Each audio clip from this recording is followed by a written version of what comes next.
Y'all, Jones Dairy Farm, located in Fort Atkinson, is a standout. They do premium meat manufacturing, making dry-aged bacon, naturally smoked hams and Canadian bacon, all-natural sausage, and a new no antibiotics ever chicken and pork meatballs. It's a 7th-generation family-owned and operated farm who's been making breakfast better since 1889. Learn more at jonesdairyfarm.com. That's jonesdairyfarm.com.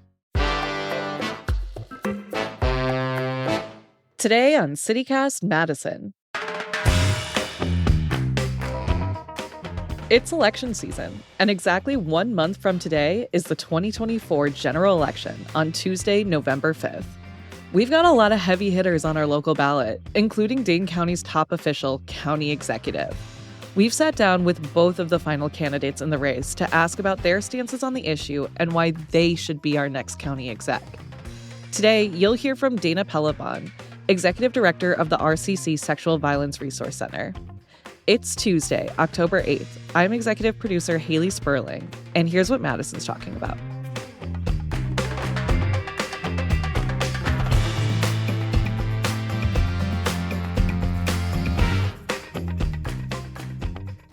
Dana, thank you so much for being here and joining us today on the podcast. Thank you so much for having me. I really appreciate it. You are a woman who has worn many hats in your time. You have been a Dane County supervisor. You've served as a director at Porchlight, which is a nonprofit that works to reduce homelessness in Dane County. You're a theater director, and you're currently the executive director of the RCC Sexual Violence Resource Center here in Dane County. So why pick up the hat of Dane County executive? Well, so you mentioned those many hats. So a lot of those hats have been in spaces that intersect with county government. So for 30 years, I've been an executive here in this community. I've been working with affordable housing. I've been working with the criminal legal system, human services in very different ways. And those are the two largest portions of what our county funds.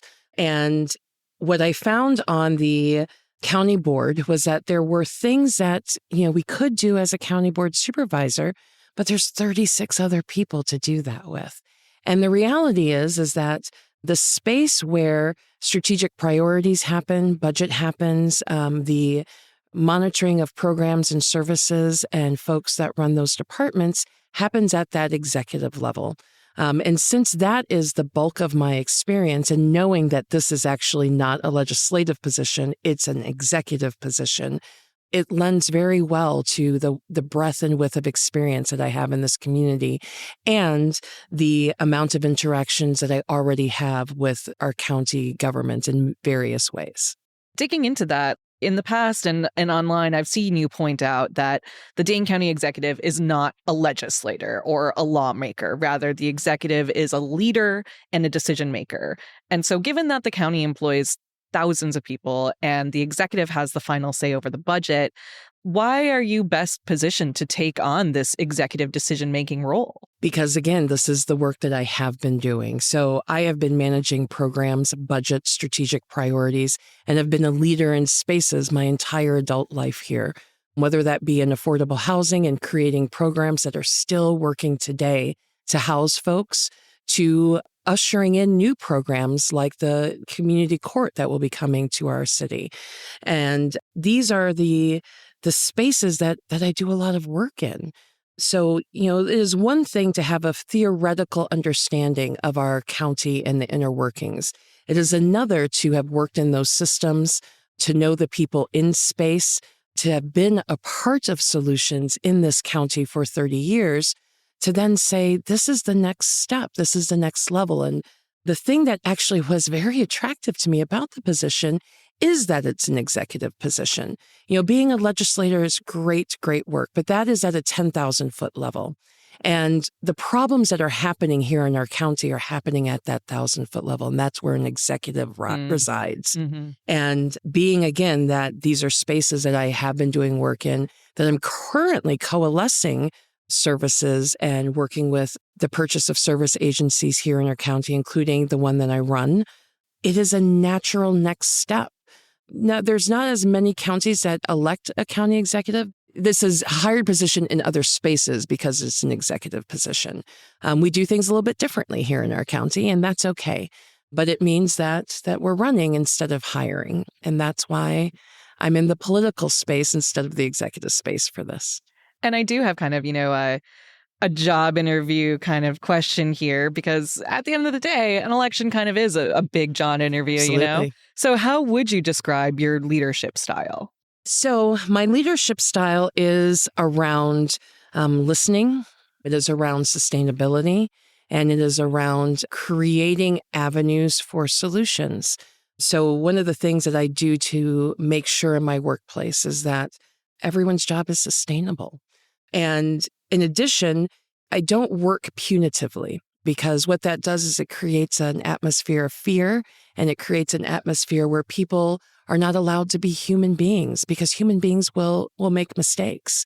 And that is, I think, created, especially at RCC, where I'm the executive director, and then in theater spaces where I've been in charge, and board spaces where I have run committees or been the president of the board.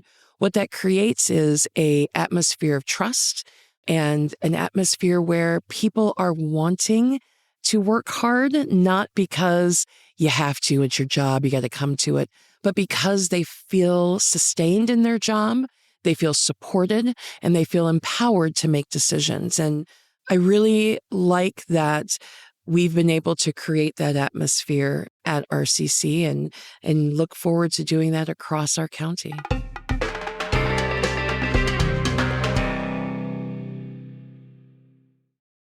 This episode is sponsored by BetterHelp.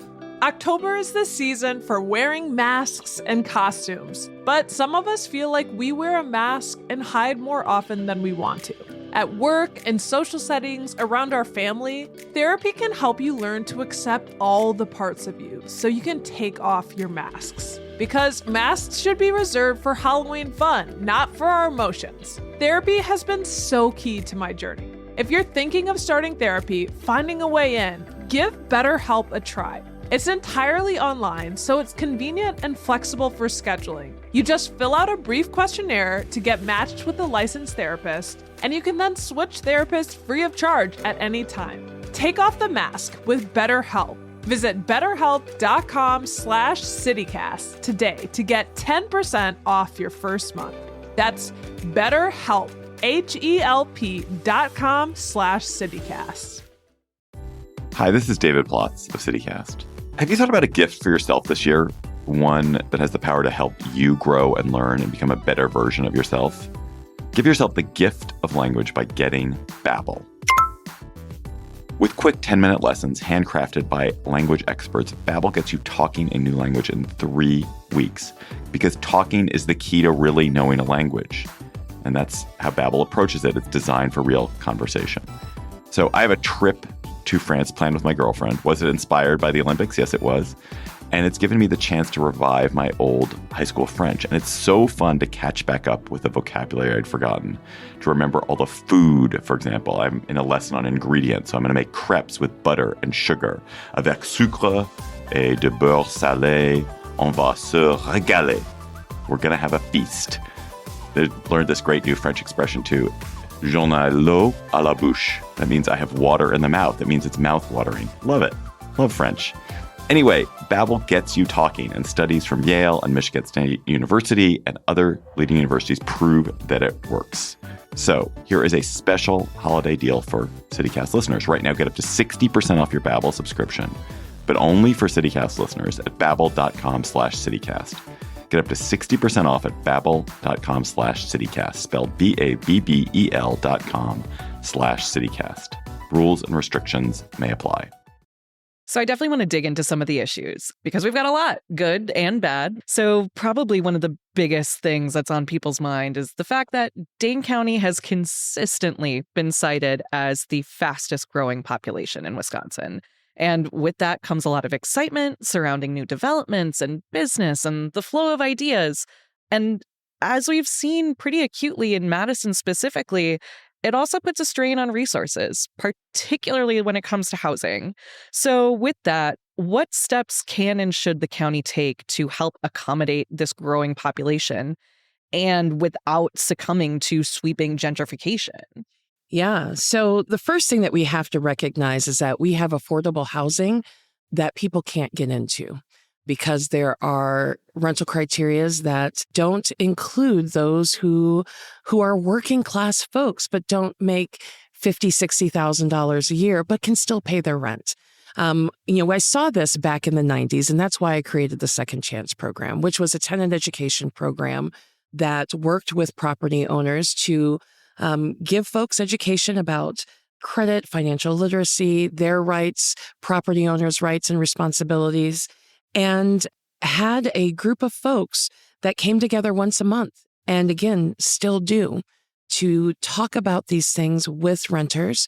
And in exchange, property owners were able to give folks apartments at a B-level criteria, which was more based on their ability to pay rent, right? Mm. So that's the first layer, is that we have to provide pathways into the housing that we already have, because there are vacancies in housing that people just cannot access. We do need to build. We know that there are supposed to be 7,000 more units per year for the next 10 years, but let's be realistic, friends. We've only been able to build about 2,500 units in the last couple of years. So there's a few reasons for that. There are zoning laws that happen in our communities that we can do some very concerted technical assistance around, and how to expand that without that gentrification aspect, making sure that we are being considerate of the neighborhoods that we are going into and what they look like and the spaces that they need to continue to move forward in.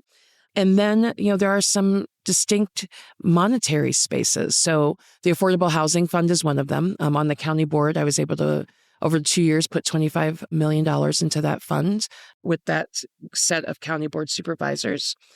And then, one of the things that I love about our 12-point housing plan is that there are some very significant things that we can do to help folks that are not building large density housing. So we have these TIF and TID districts that we can add some financial incentives for smaller property owners to do buildings that are less than 100 units, because we need a variety of different types of spaces. And if you don't qualify for tax credit financing, there's not very many public avenues of financing for apartment buildings. So that is another space that we can open up. And then there's organizations like the Madison Land Trust that they buy houses at a higher rate, and then they sell them to folks at an affordable rate. And there is a land use restriction agreement that requires that that space be sold at that lower rate moving forward. So those are some ways that we can incentivize building, incentivize homeownership that is affordable, and also take a look at our systems like our housing navigation system that isn't working, to bulk up the programs and services that we have here. Mm-hmm. Are there any other pieces of the puzzle, I'm curious too, that you think aren't working at the moment that we can fix to help move the needle on this issue? On the housing end? Yeah. So one of the things that I also want to be able to do is coalesce services in advance for large communities. We saw some affordable housing units that did not do very well. They weren't very successful. Mm-hmm. And we came in after the fact with services. And relying on developers to understand the intense needs and property management companies of the clients is the wrong space for them. So instead, what I want to be able to do is talk about developments that are coming, talk about the services that are needed, thinking about who is going to be in those units and how to introduce those services at the very beginning, which is actually more along the lines of the Housing First model. We don't do Housing First the way that Housing First was set up and built, but we're working the best way that we can with the systems that we have. So I want to expand what we're doing now to new spaces so that affordable housing can stay filled and stay sustainable for the people that need it the most. So switching gears a little bit, one of the biggest questions that the county specifically has faced within the past few years has surrounded what to do with the very troubled city-county building jail here in downtown Madison. There was a lot of back and forth on this discussion, and you personally were at the forefront of a lot of these conversations as a county board supervisor. Ultimately, we know that the county decided to move forward with what's been reported to be the most expensive project in county history, building a 6-story, more than 800-bed tower to replace the current facility that Dane County Sheriff Calvin Barrett has actually called borderline unconstitutional on our show. And a lot of the opponents to this project have stressed that the county should have spent the money on this jail for building new social support systems instead. And so with that in mind, I'm curious as to what your vision for criminal justice reform looks like in Dane County. So let's back up a little bit and talk about the jail. Mhm. So there are reasons why the cost ballooned. So this has been a 10, 15-year conversation that had we built this facility years ago, when we started these conversations, we would not have the price tag. And one of the things that I was proud of as a county board supervisor and actually as an abolitionist was that we stopped the sieve of money that was going to this space, because it does have to be built. Part of abolition is ensuring that people who are in incarcerated spaces are treated humanely. And we were not doing that at our Dane County Jail. And every day I would hear from families of those most impacted talking about what the facilities were like and why it was unhealthy for their persons. So I worked with everybody to make that look different. I did get a 5-story jail passed because I wanted to keep it within budget. And then that was vetoed by the executive. It was the only thing vetoed in his budget in 2022. So I went back to the drawing board. I brought more stakeholders in. I brought activists in, nonprofits. Me and the sheriff sat down. Me and county board supervisors sat down. The Black Caucus led this work, me and April Kagea specifically, and came up with a package that got the funding passed from people that had never voted for funding for this jail ever. And the reason why they were able to vote for this was that we also got reforms in place. And we didn't move forward without knowing that there was a way to reduce incarceration.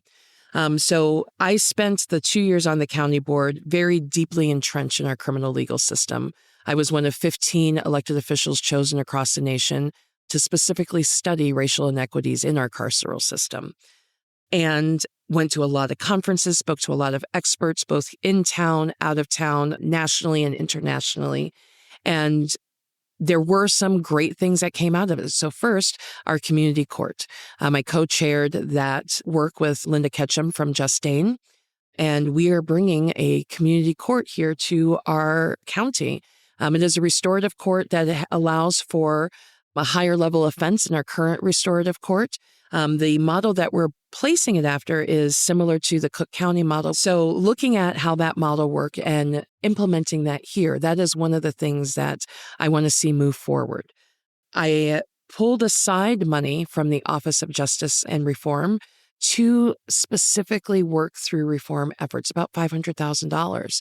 And we were able to bulk up more of that restorative court, being able to put money towards violence prevention. Because here's the other thing that I found out when I went to all these conferences and spoke to all of these people. Dane County has put into place reforms that other people are still waiting to do. Our numbers are very low when you look at en masse, right? And what is happening in different communities. Now, the thing that makes us different is that our racial disparities are high. When I said to folks, why is the racial disparities high? We're doing all of these reforms. What is happening? What they said is that the only thing that's left is the systemic inequalities and systemic racism in these spaces. And so that's the next thing that we have to address. We have to address root causes. We have to be in spaces of prevention. We have to be in spaces of basic needs, because we are never going to move the needle for the people most impacted unless we are ensuring that people have what it is that they need in order to live their life fully. We keep talking about how Dane County is the best in a lot of things, but we also know there are 2 Dane counties here. There's one where those of us have a place to put our head at night. We have enough money for food. We have transportation, or we even have transportation options. And there are a lot of people in our community that do not. And so that is the space that I have been residing and working in for 30 years, and know the things and the people to move that needle and create impact. Yeah, I think it's just so critical that when we talk about criminal justice reform. Like we really can't leave race out of the conversation. And, as you mentioned, there's a huge disparity. Dane County's Black residents make up roughly 10% of the community's population, and yet 60% of the jail population. I mean, knowing those numbers, do you think that your identity as a Black woman uniquely positions you to help tackle these reforms?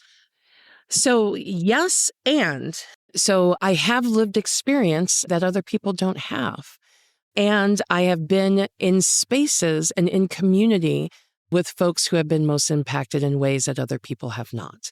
But more importantly, I have been doing the work very specifically to make those impacts. So as a Black woman, do I understand some of these issues in a different manner because of how it has impacted my community? Absolutely. And I should not have to leave that off the table as something that is important to note. As a queer woman, the same. Our LGBTQ community, trans folks in specific, have a lot of interspace and interactions with our criminal legal system that are unnecessary. And then additionally, I have the relationships. I talk to everybody. I train law enforcement all throughout our county as a part of my work at the RCC.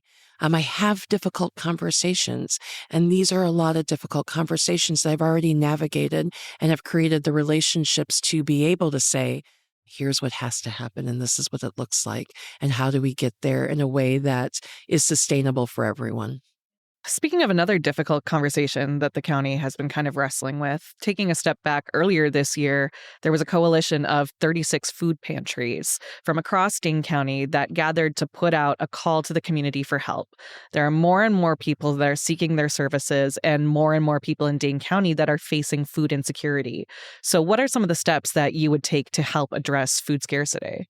So I would want to really enlist the local programs that are doing good work in our community. And I think about the Badger Rock program that has farm space available. I think about Urban Triage, who also brings produce to spaces. I think about Outreach and the Sunshine Place, who have pantries in space and work with local farmers and local organizations to ensure that those spaces are stocked. We here in our county and, honestly, across the nation, got a lot of ARPA funds that we use to bolster our services.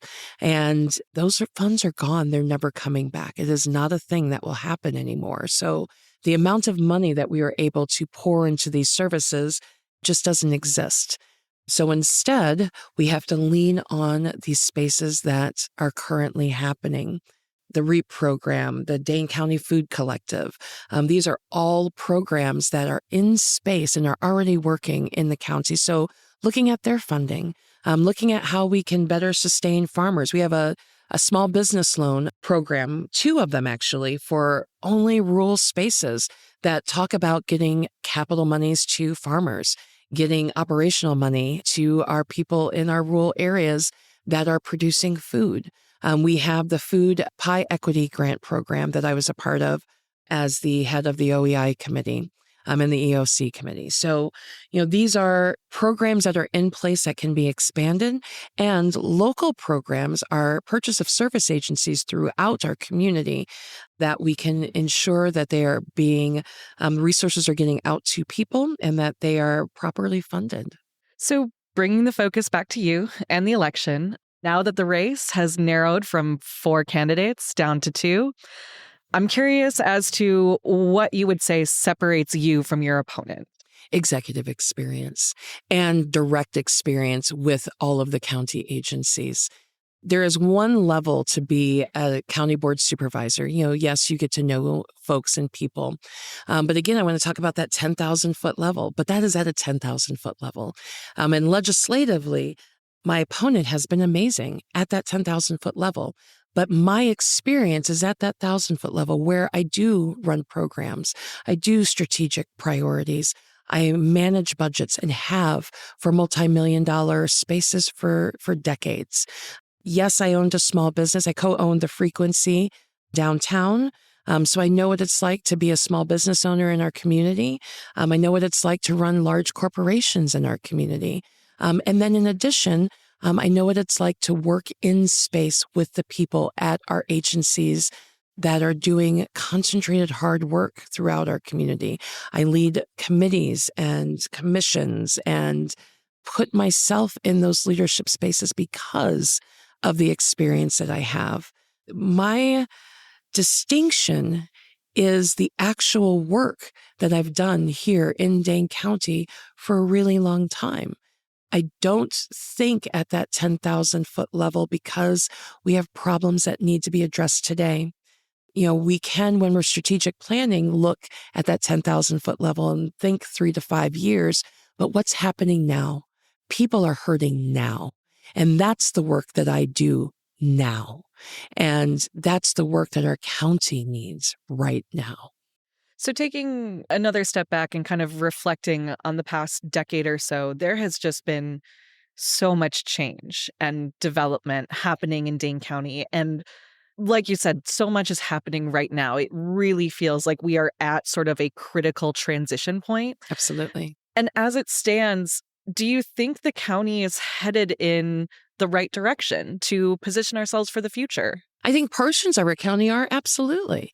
I think about our environmental policies, which I believe are forward thinking. We lead the nation in a lot of spaces environmentally, but there is some significant work that has to be done. We have not had a fully hired Department of Human Services director in a good couple of years. That's a big one. Yeah. That's big. She has not been empowered to do the work that she needs to be able to do because there is so much back and forth. And now we have an interim county executive who I think is doing an amazing job being in a space that they're only there limited and have to make really concentrated decisions right away. But we need someone that can push the county forward and push the county forward from day one. We don't have time to wait. I don't have time for people to develop the relationships because there are those of us in space that have been doing this for so long that we're saying we can no longer wait. We can't wait for people to figure out what the solutions are and do the same committees and talking that we've been doing here for decades. Every task force, every committee, we know the things and the spaces and the gaps in services. We actually have a lot of really great plans on how to move those forward, but they have to be led by someone that understands what those look like. And that's the space, again, that I reside in. And my last question, because I like to try and end things on a positive note. The news can be so hard and draining to listen to and deal with, but what makes you hopeful for the future of Dane County? Oh, so, the thing about this campaign in particular that I've had the enormous pleasure of interacting with is actually a lot of youth that can vote, that 18 to 24 range, and then youth that don't. I have 7-year-olds painting Dana for Dane rocks for me and making me signs and telling their friends about elections and women who can be in spaces and women of color who can be in spaces. When I have a little brown girl and a little white girl come up to me and they are just so excited. They're so excited to see someone that looks like them, that reflects them, someone that they've known in the community for years, to move into a place where they can see how empowered they are. And so the best thing about all of this has been when someone comes up to me, and this happened a lot during the primary. I had a bunch of 18-year-olds come up to me and say, "You're the first person I've ever voted for locally, and I'm so proud to cast my vote for you." That is a weight of responsibility and honor that is hard to even describe. And it is that weight and that honor that sticks with me every night when I think about the words that my grandfather said to me every day, the year that I lived with him in first grade, was go do something good. And that's what we're going to do with our county every day. We're going to go do something good. There's a lot of hope in our youth. I appreciate that. Well, Dana, thank you so much for joining us and having this thoughtful conversation. I really appreciate it. Thank you so much for having me on. That's Dana Pellebon, Executive Director of the RCC Sexual Violence Resource Center. If you want to find more information on voting, like details on voter registration, what else is on the ballot, finding your polling place, head to our show notes for a link to myvote.wi.gov. And stay tuned. Tomorrow, you'll hear from the other candidate in the race for Dane County Executive, Melissa Agard. We'll be continuing our coverage of the election all month, so strap in.